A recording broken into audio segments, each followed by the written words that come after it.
Good morning! Lalong-lalo na po sa mga nanonood ng video na to. Maraming salamat po kasi pinabigyan mo ang sarili mo para makita ang napakagandang opportunity. Dalawa lang po yung pag-uusapan natin. Una, pag-uusapan natin magandang produkto. Pangalawa, pag-uusapan natin magandang negosyo.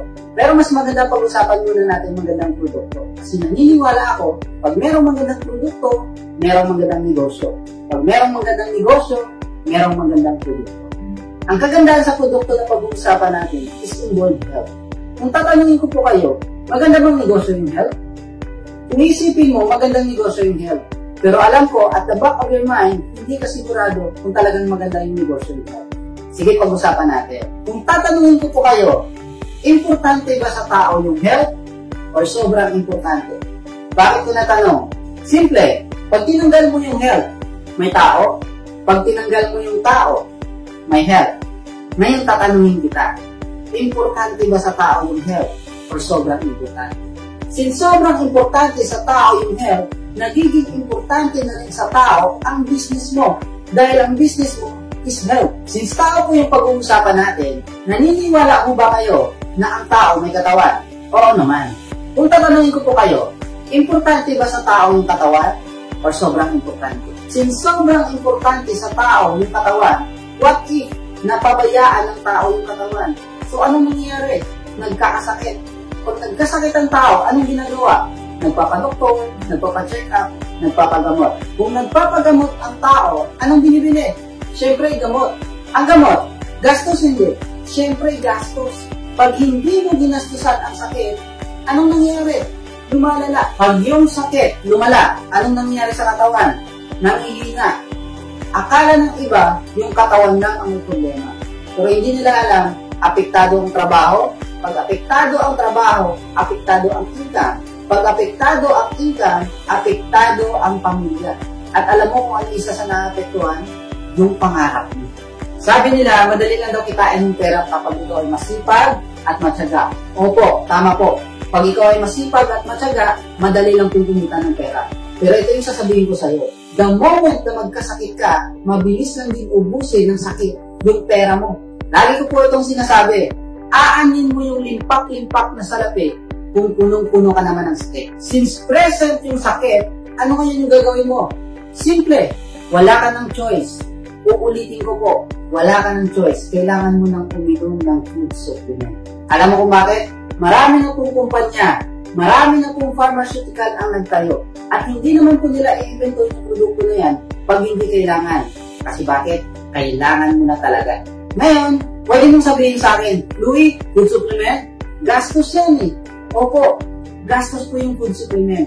Pero di ba nang gagastos ako, at least, healthy naman ako. Kasi bakit? Pag nagkasakit ka, pag bumili ka ng gamot, di ba gastos din mo? Mas okay nang gumagastos ka na healthy ka kaysa gumagastos ka na may sakit ka. Ngayon, tatanungin kita, anong mas gusto mo? Gumagastos ka na healthy ka o gumagastos ka na may sakit ka?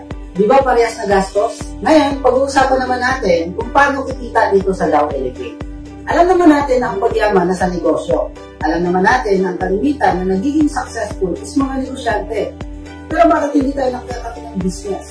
Hindi po dahil sa kapital. It's all because of our mindset. Ano ba yung mindset ng Pinoy? Anak, mag-aral ka ng mabuti para pag nakagraduate ka, makapaghanap ka ng trabaho. Wala pong problema sa pagtatrabaho.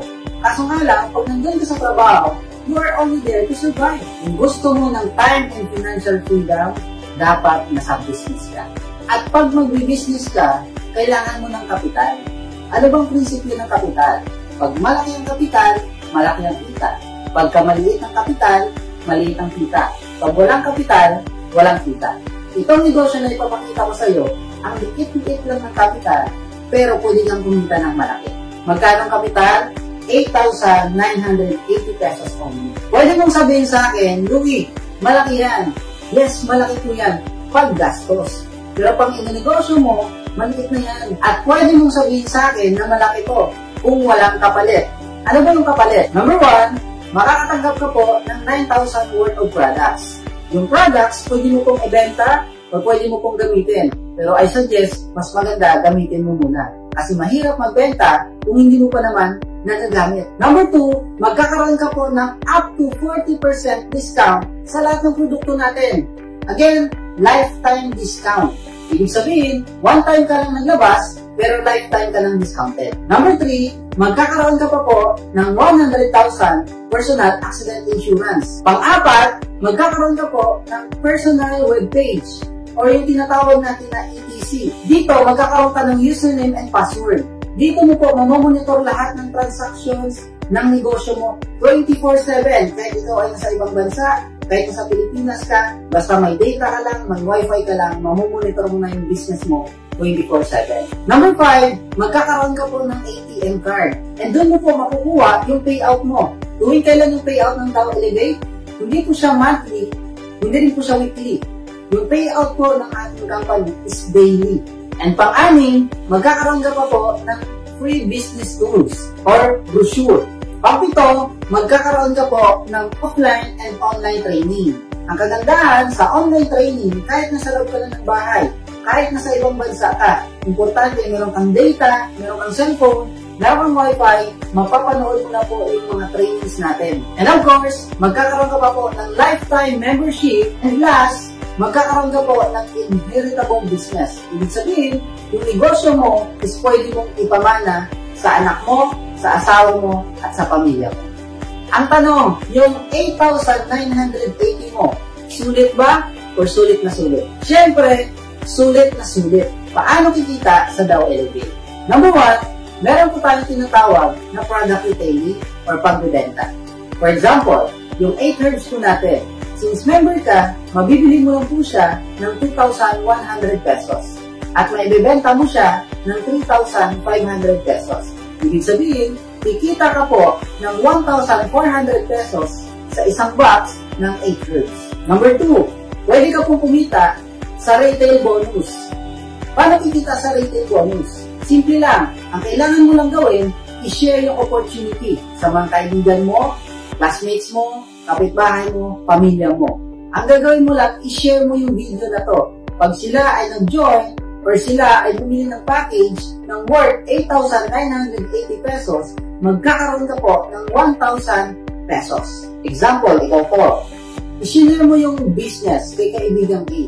Kapag si kaibigang A nag-join, bumili ng package, magkakaroon ka po ng 1,000 pesos. Ang good news nito, hindi lang naman si A yung kaibigan mo. I-share mo rin yung business sa kaibigan mong si B. Si B naintindihan yung business, nag-join. Ang good news, kikita ka po ulit ng 1,000 pesos. Therefore, sa dalawang tao na nasunod mo ng business, kikita ka po ng 1,000 plus 1,000, a total of 2,000 pesos ang kinita mo po sa retail bonus. Number 3, pwede kang kumita sa dual group bonus. Paano kikita sa dual group bonus?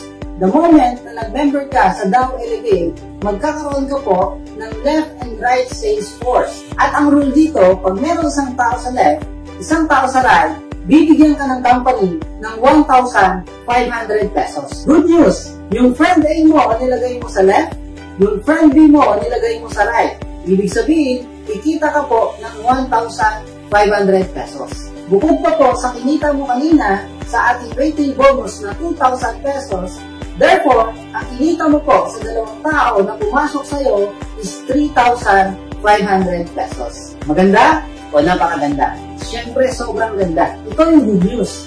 Si friend A mo, hindi lang ikaw yung kaibigan niya. Si friend A mo nag-share ng opportunity ng business kay friend C. Si friend C nag-join, bumili ng package. Ibig sabihin, si friend A mo, kikita siya ng 1,000 pesos as retail bonus. Si friend A, nag-share ulit ng opportunity kay friend B. Ibig sabihin, kikita ulit ng 1,000 pesos as retail bonus si friend A. In short, kumita siya ng 2,000 pesos sa retail bonus. Ito good news.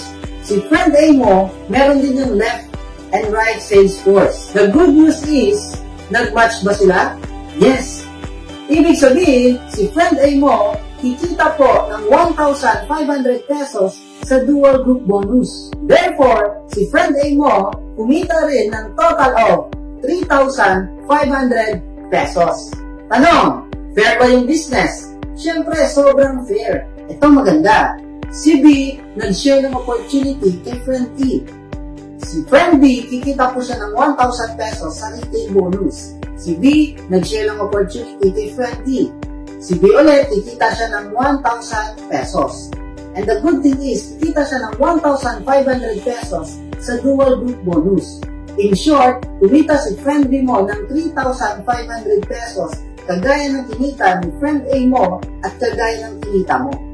Ang rules sa dual group bonus, every time na pumapasok na isang tao sa left, isang tao sa right, bibigyan ka ng company ng 1,500 pesos.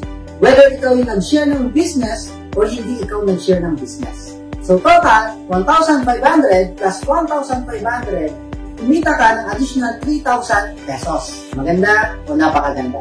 Siyempre, sobrang ganda. Alam mo kung bakit? Tanong, ikaw pa ba ang nag-share ng opportunity kay friend C, D, E, and F? Hindi na. Tanong, kilala mo pa ba sila? Hindi na rin. Ang tanong, kumita ka ba?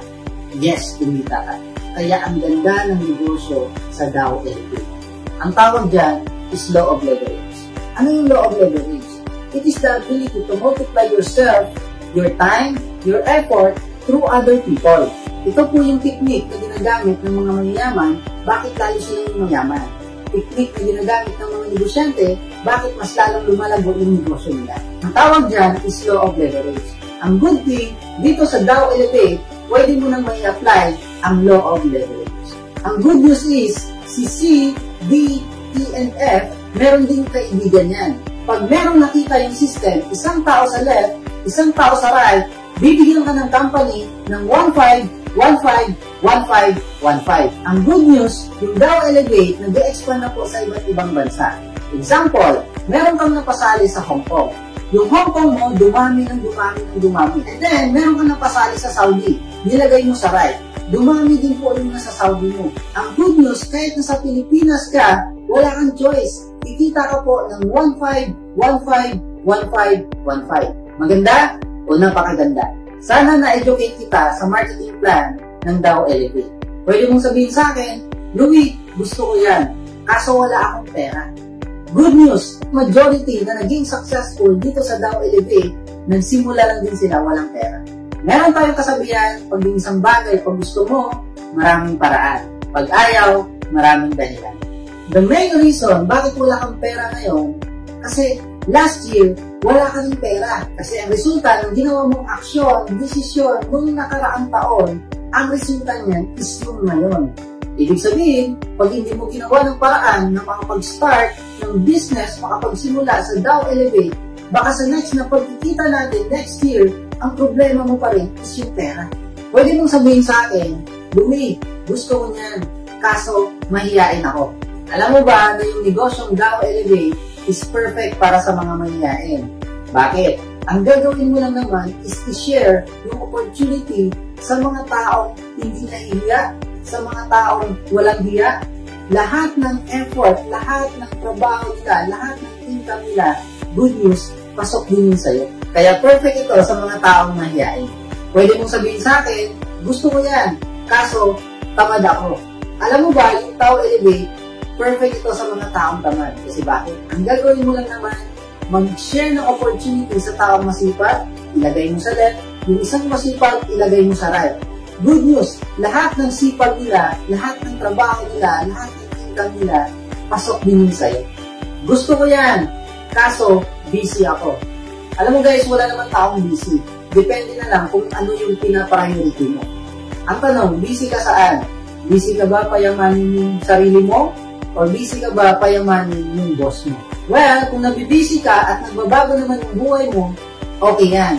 Pero kung nabibusy ka ngayon at hindi nagbabago yung buhay mo, para sa akin, kung nabibusy ka sa negosyo ng ibang tao, di ba mas lalo tayong dapat mabusy sa sarili nating negosyo? Maraming salamat. This is Louie Aldas Jr. sending you goodbye.